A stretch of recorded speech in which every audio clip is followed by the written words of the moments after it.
Hi guys, প্রচণ্ড গরম পড়েছে। গাছের আম শেষ হয়ে যাওয়ার আগে এই ডিজার্টটা চলো চটজলদি বানিয়ে ফেলো বন্ধুরা। তো এই ডিজার্টটা বানানোর জন্য লাগছে পাকা আম, মিষ্টি আম হলে বেশি ভালো হয়। তো এইভাবে পাল্পটাকে বার করে নিয়ে তারপরে একে একে সবকটা আমেরই পাল্প বার করে নেওয়া হলো। এবার ওটাকে একটা গ্রাইন্ডারে দিয়ে অল্প একটু চিনি দিয়ে মিক্সচারে মিক্সিং করে নিতে হবে। মিক্সিং করে রেখে দেওয়ার পরে নেক্সট কাজ হচ্ছে দুধটাকে তৈরি করা।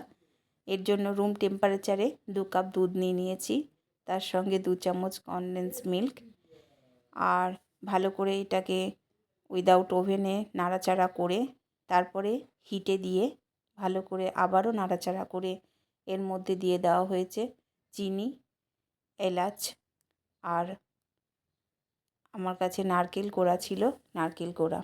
তো ভালো করে নাড়াচাড়া করে যখন এরকম ঘন ঠিক হয়ে যাবে ঠান্ডা করতে রেখে দেব। এবার ব্রেডটাকে চারিপাশটাকে কেটে নিয়ে রেখে দিলাম। দিয়ে এবার আবারও আমি সেই ম্যাঙ্গোটাতে চলে আসলাম। ম্যাঙ্গোর যে পাল্পটা বানিয়ে রেখেছিলাম সেটার মধ্যে সেখান থেকে একটুখানি সরিয়ে রাখলাম, পরে আমাদের কাজে লাগবে। আর বাকি যে মিল্কটা তৈরি করা হয়েছে ম্যাঙ্গোর সঙ্গে, সেই মিল্কটা দিয়ে আবারও একটু গ্রাইন্ডারে মিক্সিং করে নেওয়া হলো। তো তারপরে দেখো বন্ধুরা এইরকম একটা এসেছে ঘনত্বের। তো এরপরে আমাদের যেটা কাজ সেটা হচ্ছে ব্রেডগুলোকে সুন্দর করে সাজাতে হবে। আমার বোলটা গোল ছিল, তার জন্য আমাকে এরকম ব্রেডগুলোকে কাটিং করে করে সেট করতে হয়েছে।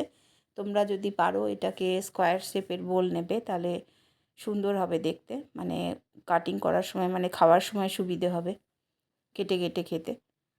তো এইভাবে প্রত্যেকটা একটা একটা করে স্টেপ করে এরকম করে মিল্কের পাল্পটাকে দিয়ে দিয়ে বারবার দিয়ে লাস্টে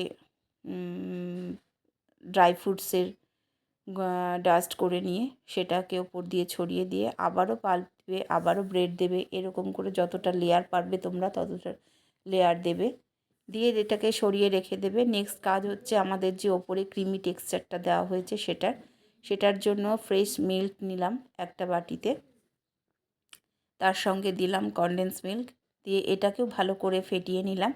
যখন একদম ফেটানোর পর পাতলা হয়ে যাবে তখন এটাকে ওই যে ম্যাঙ্গোর ব্রেডের যে এটা করে রাখা হয়েছে তার উপর দিয়ে এটাকে সুন্দরভাবে চারিপাশটাকে দিয়ে ঠিক এইভাবে সাজিয়ে ওপর থেকে যে আগে আমি একটুখানি ম্যাঙ্গো পাল্প সরিয়ে রেখেছিলাম সেটা দিয়ে ডিজাইন করে, ডিজাইনটা তোমাদের নিজস্ব ব্যাপার, যে যেভাবে পারবে সেভাবে দেবে, দিয়ে তারপরে 1-2 ঘন্টা ফ্রিজে রেস্টে রেখে দেবে।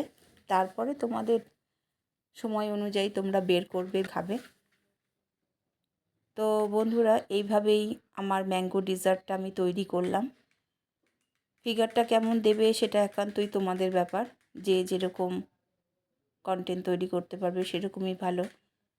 তো এভাবে বানিয়ে দেখো বন্ধুরা, ভালো লাগবে, সত্যিই ভালো লাগবে। বাচ্চাদের তো ভীষণ পছন্দের। সামার ভ্যাকেশন পড়ে গেছে, তাই মেয়েদের তো কোনো কাজের কিছু করে উঠতে পারছে না, তাই ছোটো মেয়ে আমাকে প্রত্যেকটা কাজে হেল্প করেছে বেশ আনন্দ সহকারে। তো বন্ধুরা টাটা, ভালো লাগলে